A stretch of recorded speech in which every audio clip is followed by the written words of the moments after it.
We're on US 385, headed towards Big Bend National Park. Well, I think literal middle of nowhere at this point in time. We've passed through no man's land. We passed through a little town called Marathon, which is the gateway to Big Bend National Park. We went from flat, open fields that's super windy to this mountainous region, and I think it's just gonna keep climbing. And then we're gonna dip back down as we get closer to the park. But it's really scenic out here, and I'm gonna go enjoy the view.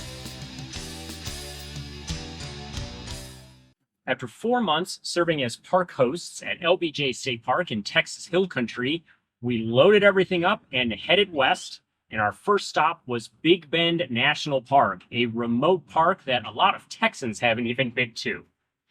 Big Bend National Park has been on our list for a long time, and it's taken us 3 trips to Texas to finally get there because it is so far away from everything else. It takes I don't know, hours and hours and hours and hours to get to, and an overnight stop to get there because it's so far remote. It's super far southwest. It borders Mexico, so it is quite a ways down there, but it is a beautiful location, and we were really excited to finally get there. Big Bend National Park is so remote and there's 0 cell service there. So we weren't sure due to my work situation when and how we were ever going to get there. But thanks to Starlink, that's no problem anymore. So we were able to spend quite a few days there. I worked some of the days, and then the rest of the days and our evenings, we explored the park, including some trails right from our campground. So that was a perfect way to see and explore and experience Big Bend. I think that, it's such a remote park, and you being able to do video conference meetings in a place that is rated as the darkest skies within the 48 lower U.S. states, that really says something about the connectivity and the opportunities we have now because of the technology, and that's incredible. But yeah, it is a super dark sky. The first night there, we ended up standing outside and just watching the stars all appear.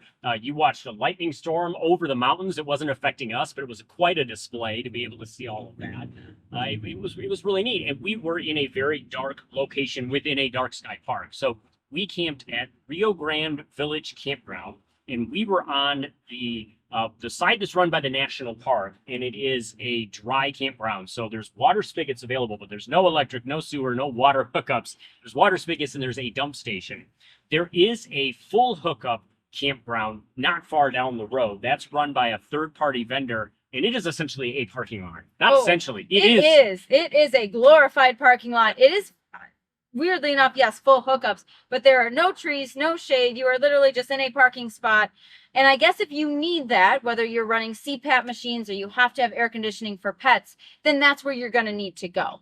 But we survived 105 temperatures for 6 straight days in the Airstream, no air conditioning, windows open. We did run the fans a little bit, but we survived. We just went into full boondocking mode, Navy showers, did all the conservation that we needed for energy and electric and solar and water and all the things, and it was fabulous. Yeah. I'd totally do it again. We have 380 watts of solar on the roof of the Airstream, so that helped keep everything in the Airstream running. For those who are wondering, we used a Jackery 1,000 watt portable power battery pack for Starlink, and then I have 2 100 watt panels, so 200 watts of solar on that to keep that maintained. And so it felt like we were plugged in because it was 105 degrees, pure blue skies and sun constant. So solar was not a problem. If you get there at that time of year, which would have been early mid-May, we were there. So that's something to keep in mind. If you have that capability, it's a great place to be.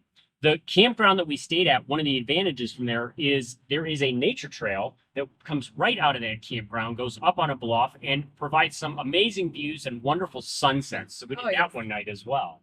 I really wish we had done that more, but it seemed like every night we got back late from something else we were doing and never did make it back up to see another sunset from that particular overlook.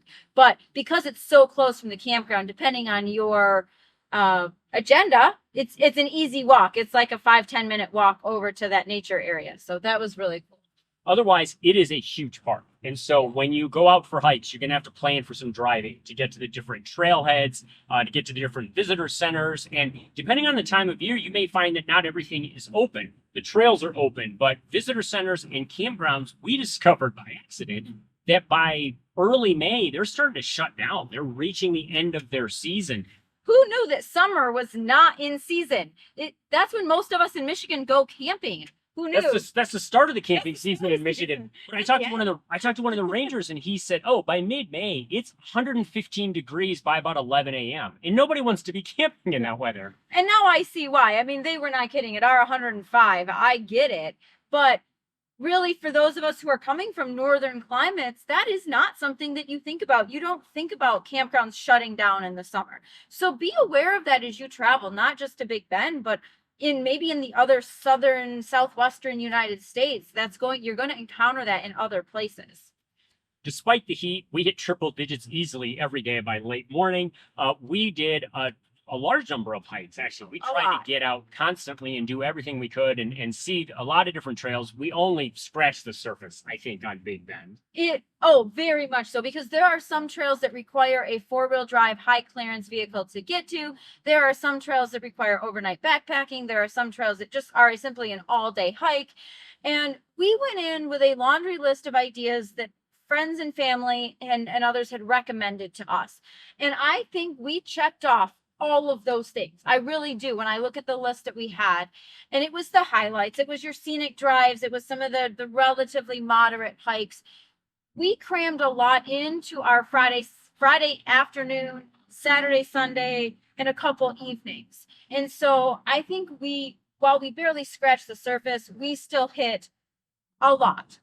And so I don't feel that we missed anything, really. I mean, maybe we'll get back and do some of those overnight trips someday, or well, I guess we're going to need to get a new vehicle. So if anybody has like a truck camper they want to like let us borrow so we can get to some of those like off the beaten paths, let us know. But in the meantime, it was like, I feel like we hit as many things as we possibly could. We hit a lot of the highlights. We checked off, like you said, the entire list of suggestions that people said, if you're only there for a few days, here's the things you need to see, including walking into Mexico. So let's roll some of our footage and we'll show you the highlights from our hikes. Starting our day early at Big Bend National Park, hiking the Windows Trail. It's gonna be about 6 miles round trip, and you have to start early here in May because it's hot. Yeah, I think they said, I think it's like 5 to 6, depending on which entry point you start on. So we're doing the longer one. And I think they said about 4 hours, but you know us, we're going to stop, we're going to do video, we're going to take pictures, we're going to enjoy it. So it's probably going to be a little bit longer, but it's a gorgeous morning. It's a little windy up here, but it's going to get hot. Yeah, usually it's triple digits by noon this time of year. Yeah. So we'll get going.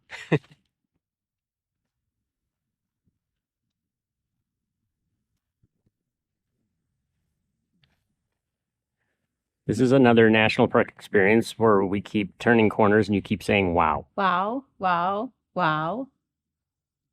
Yeah, it's another wow park. But like, look at the sunbeam up here. I don't know if the camera will capture it. So we're on this Windows Trail, and you start at the visitor center, and I want to say it was like around 5,000 some feet. And we are now hiking down to, I'm not sure what. We'll let you know when we get there. So we have to at some point go all the way back up. But as you keep going down, the mountains just keep getting taller and taller because you're going down kind of into the base of them and all these craggles above you. And anyways, it's really cool. We made it to the window. We're at 4,500 feet. I said earlier, we think we started about 5,000. I looked it up. We started at 5,500. So we dropped 1,000 feet down here, which means we got to hike 1,000 feet back up. But look at this gorgeous view behind us. This is the window, and you got to watch your step because that is a steep slick right off the side over here. So if you do get here, just be careful when you come. But you can see forever and ever and ever. It's a little hazy, so I don't know how far the camera will see. But what a great hike. We're almost back to the trailhead for the Windows Trail, and we found this tiny little bit of mottled shade, and that's worth a lot here.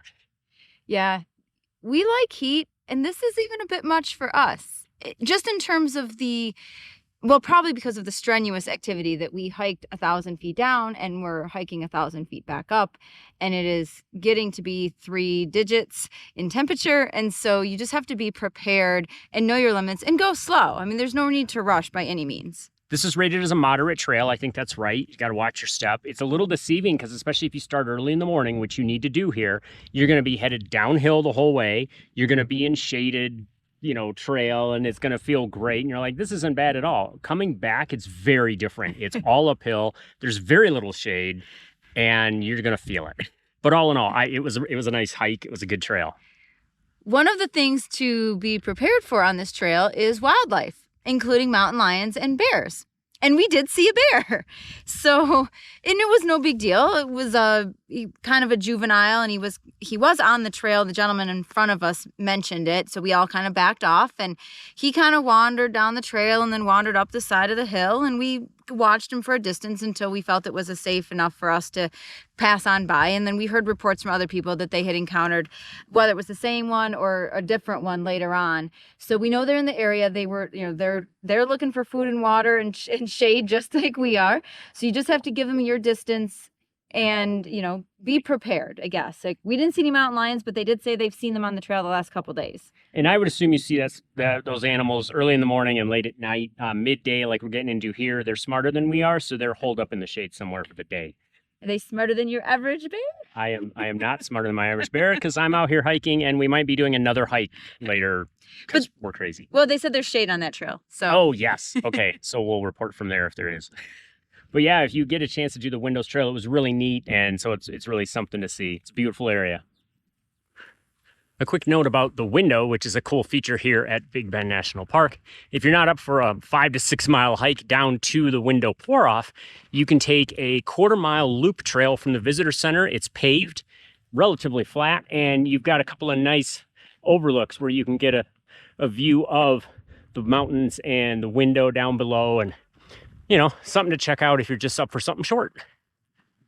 We just hiked about a mile up the Lost Mine Trail, which is actually quite a long trail. It's 5 miles? Round trip, maybe. No, 4. I don't know. I don't know. It seems like 12 when it's 105 degrees and it's straight uphill. And we knew going in that this was not going to be a full hike for us today. This is our second of the day after Windows, but they said if you can get about a mile in, you have a fantastic view of one of the canyons and some of the mountains, and they weren't kidding. It was a little bit of a slog getting up here because it is a pretty good incline, and there's not a lot of shade. I'm told there would be shade, but not much, so you got to keep that in mind.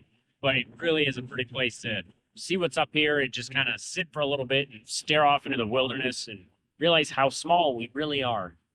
And there is, at least today, a nice breeze. It's a hot breeze, but a breeze nonetheless, and very welcome. So hang on to your hats when you get up here. Santa Elena Canyon at Big Bend National Park is beautiful in an international border. Right. So we're standing on the U.S. side, but about, 50 feet that way is Mexico, and across the middle of the river. When you drive out here, make sure you stop at the canyon overlook first. So you get a kind of a good idea of what you're headed into, and then you can hike the canyon trail and come right down here into where the river is and see these walls just majestically climbing above you. You can go in the river. It basically does say don't go over the middle, because when you go over the middle, you're illegally crossing into Mexico, but you can wade right along here. It's cool water. It's a little mucky, but really kind of cool to say you went in the Rio Grande here. One quick thing I forgot to mention is the trail's pretty short. It's 1.7 miles round trip, they say, but I think some of that's going to depend on the level of the river and how far you can walk before you have to get wet. Except for this water level is low. I mean, there are sections where there's no water. And here I was picturing the Rio Grande as this ginormous, big river, thinking the Colorado. And it was at one time, but they've diverted so much water from its starting point up in Colorado to here for dams, irrigation of crops and livestock and people that, we've essentially decimated this river. And now it's all of 2 inches deep.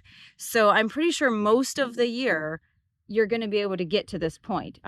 They do say with Terralinga, you have to watch if it's raining, but I can't imagine that happens very often. Well, they said the plants that live here in the canyon survive on 2 inches of rain per year, so the river's not getting replenished by rain. No, I don't know what it's getting replenished from. I guess upstream somewhere. But as far as the hike, it's, you got some climbs when you're first coming in here, but it's all on steps for the most part and ramps. But it's not too bad. Just take your time and you'll be fine, and it's not super long. You say that. I'm at 2 miles already, and we're not back yet, but that's because we probably did a bunch of circles out here. Yeah, it's a 1.5 mile trail, so by the time we're done, it'll be 4 miles. 8 miles, yeah, so nice. But bring water, and it's hot. It is hot out here. Usually at national parks, to see really cool things like a deep canyon, you have to go on a long hike, which we like to do. But if you're not up for that, here at Big Bend National Park, you can take the Maxwell Scenic Drive to something called the Tuff Canyon Overlook.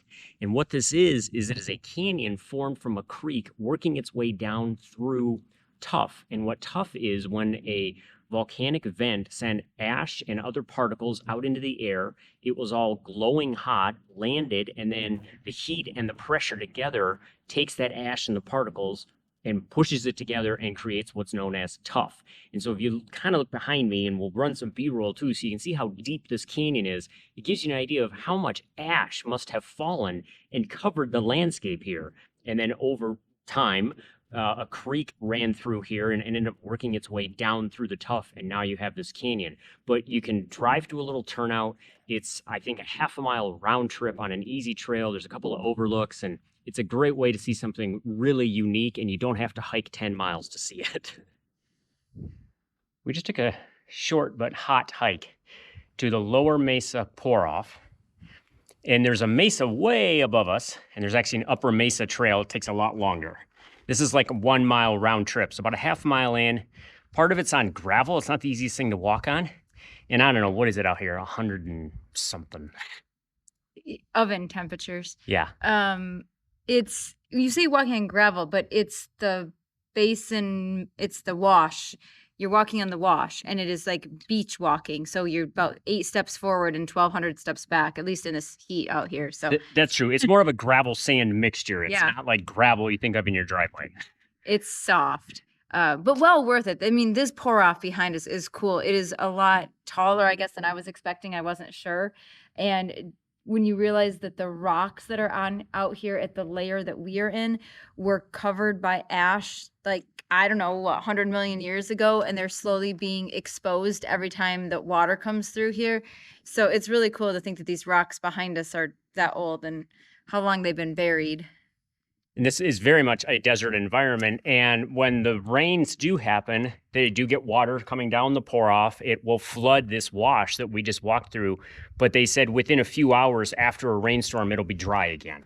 Yeah, because it's so porous that it just either soaks in or evaporates very, very rapidly.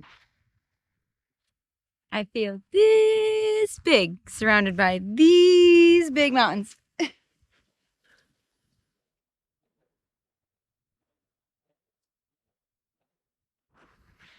This was I think really worth it. I really like this hike out here. This was cool. Yeah, it's only 1 mile round trip. And when you're in Big Bend, one of the things, if you're here at a hot time of year, we're here in May, you have to kind of prioritize your hikes because the longer ones have to be done in the morning before it gets super hot. This is one, I don't even know what time it is. It's after lunch. It is 2:15. Okay, so not a recommended time to go hiking, but this one's doable if you're careful about sunscreen or long sleeve shirts. Hats, a ton of water, and just keep drinking as you're going, even if you don't think you're thirsty. This one's doable in the afternoon. Yeah. So, and it's worth it. It was a lot of fun. Hopefully we make it out of here. Yeah.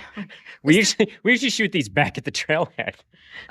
So hopefully you'll be watching this someday and that we will have made it back. It's true. If you see this on YouTube, then we did make it out alive.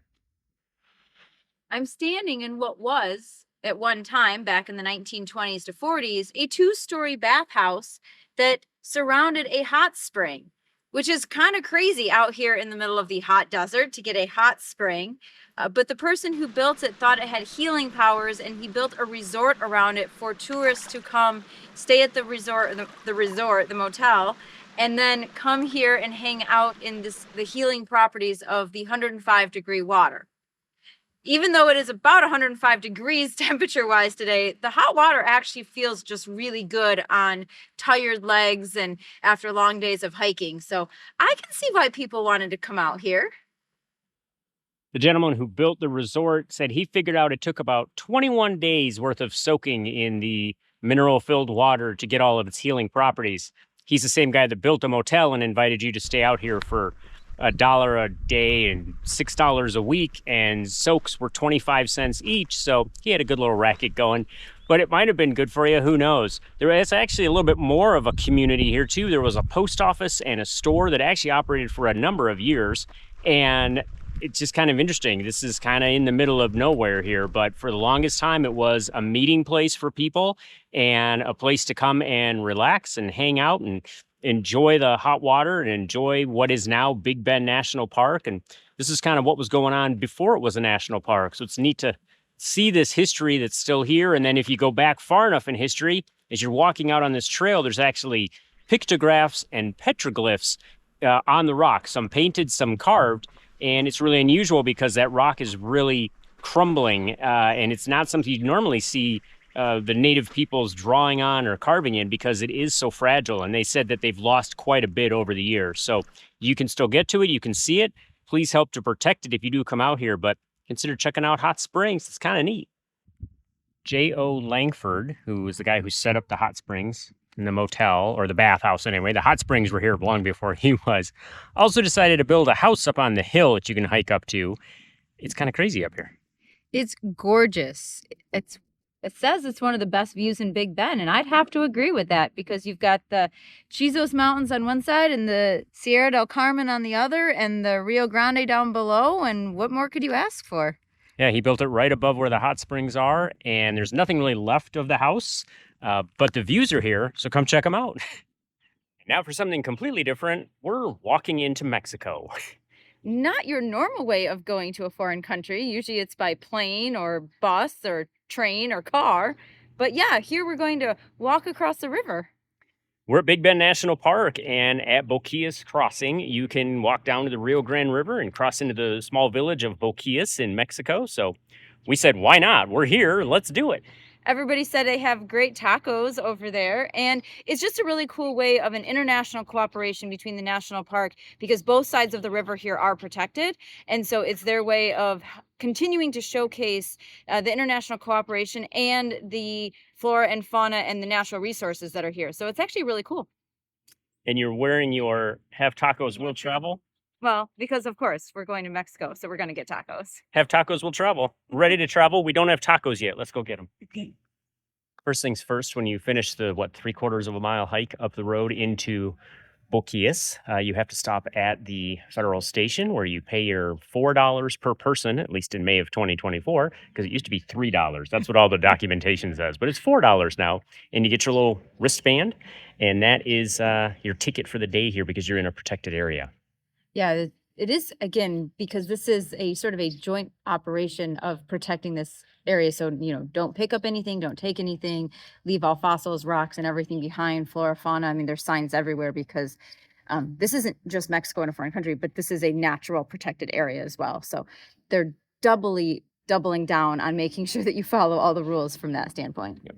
One quick note, because we thought we were going to get a passport stamp. You will not get one here. They have the bracelet because you're in the national protected area, but there's nowhere to get your passport stamped. And so if you have to have your passports to get back into the country when you're going back to the U.S., but you're not going to get it stamped. So just something to be aware of. I'm here in Mexico, and behind me are the Sierra del Carmen Mountains. And hopefully somewhere where my finger is Boquillas Canyon. We hiked that the other day from the U.S. side, and so it's cool standing here on the Mexican side looking back at that canyon where we were. Now, it's part of where the Rio Grande goes through, so on one side of that canyon is the U.S., and the other side of that canyon is Mexico. So now it's cool to say we've been on both sides of it, by standing here. So it was a really cool hike. There's lots of wild horses and cows running around. And so you just kind of have to be careful as you turn a corner that you might run into one of them, but they're pretty harmless. You just got to keep your distance. But anyways, Boquillas Canyon was really cool. There's also an overlook that you can go to on the U.S. side. Or if you're here in Mexico, you can walk down here and get a pretty good view of it as well.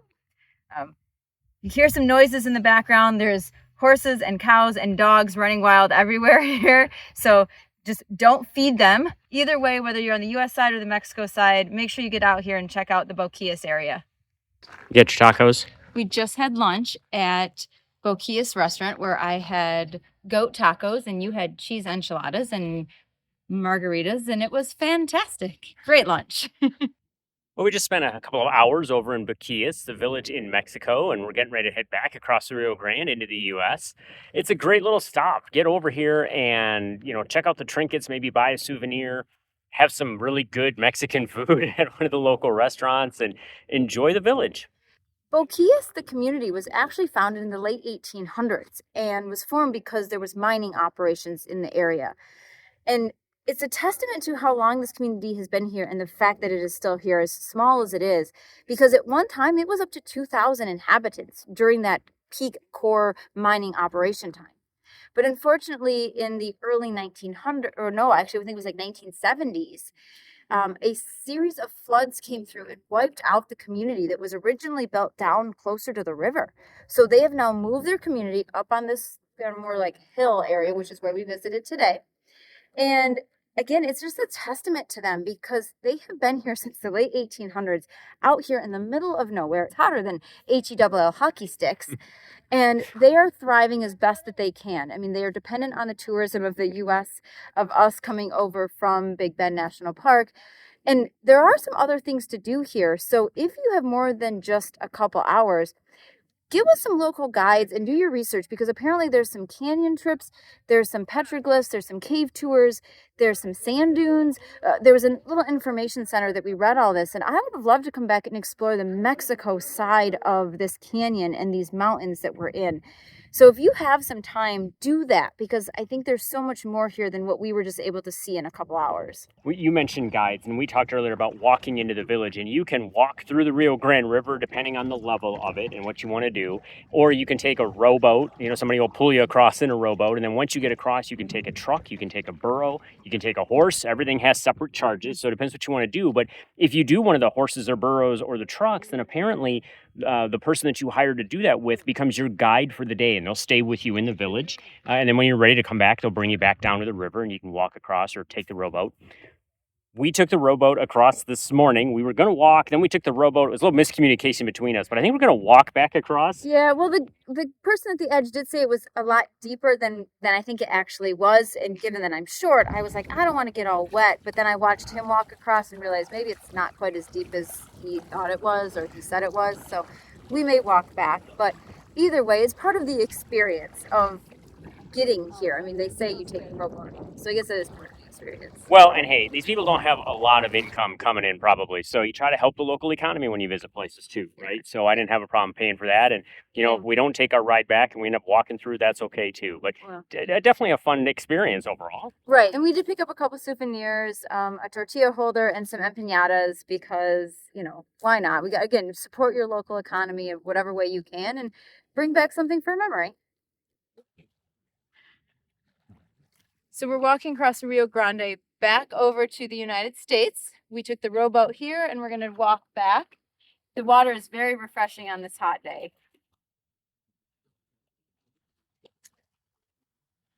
We really hope that you enjoyed virtually seeing and going hiking with us at Big Bend. We mentioned a couple animals that we saw, like the bear along the trail, but whether you're just at the camp or you're driving throughout the park, they have slow speed limits for a reason, because there's wildlife everywhere at all times of day. So whether you're in the campground and you've got javelinas wandering through, or maybe even a coyote chasing a roadrunner, and you've got jackrabbits, you've got birds. They're known for their birds. There's like 450 species of birds that live in Big Bend, so that's a big deal. You've got snakes and other amphibians and reptiles and all sorts of things. So be on the lookout, because you never know what you're going to see in Big Bend. There is just so much to enjoy in that park. It has a really long history too. That area, from ranching and mining. Part of it was a state park in the 1930s. It then became a national park in the 1940s. Over time, things developed. An international dark sky park accreditation occurred in 2012, so they've been able to maintain that as a super dark sky area. We've talked about going for a long time, didn't know when we were going to make it. I'm so glad it finally worked out that we were able to get there. I do think it's a place we'll go back to at some point when we have a different vehicle or we have different opportunities to spend time taking longer hikes, that kind of thing. There's a tremendous amount of stuff to check out there. We're for sure going to put Big Bend back on our list, just because we did barely scratch the surface. But if you're going there and you want to know a lot in a little short of time, grab that Junior Ranger book. Whether you're a little kid, a big kid, an adult kid, grab that junior ranger book. They don't care. It'll actually kind of force you to learn a little bit more about the history of the park, some of the plant life that you're going to see, the animals, the dark sky. I did it. I've been doing it in almost all the national parks. And I did find that it actually just helps you learn a bit more about the park that you might not get from the interpretive signs or the trails or your park map. So make sure you grab that at the visitor center when you go, and grab your park map the first thing that you can. We did note that it is such a drive throughout the park. And even though there's 5 visitor centers throughout the park, and 2 of them shut down in the summer, and the others are only open like 9 to 5. So you have to be strategic about making sure that you get to them as you're driving around, because it can be a good hour to an hour and a half drive from the Rio Grande Campground to the Santa Elena trailhead. So just keep that in mind as you're driving around. But grab your park map, grab your junior ranger badge, have a good time. It's such a wonderful park. So hopefully you can get there too. Absolutely. And one quick travel tip, because water is so vital there when you're hiking in heat, especially. Even when the visitor centers are shut down, the potable water is left turned on. So you can get water for your jugs that you're carrying, your camelbacks, water bottles, a combination of things you're going to need to carry enough water. But make some time, get to Big Bend National Park, get your Junior Ranger booklet, learn about the park, check out the animals, do some hikes, do whatever you can to enjoy it. In the meantime, keep on trekking. And we'll see you out there.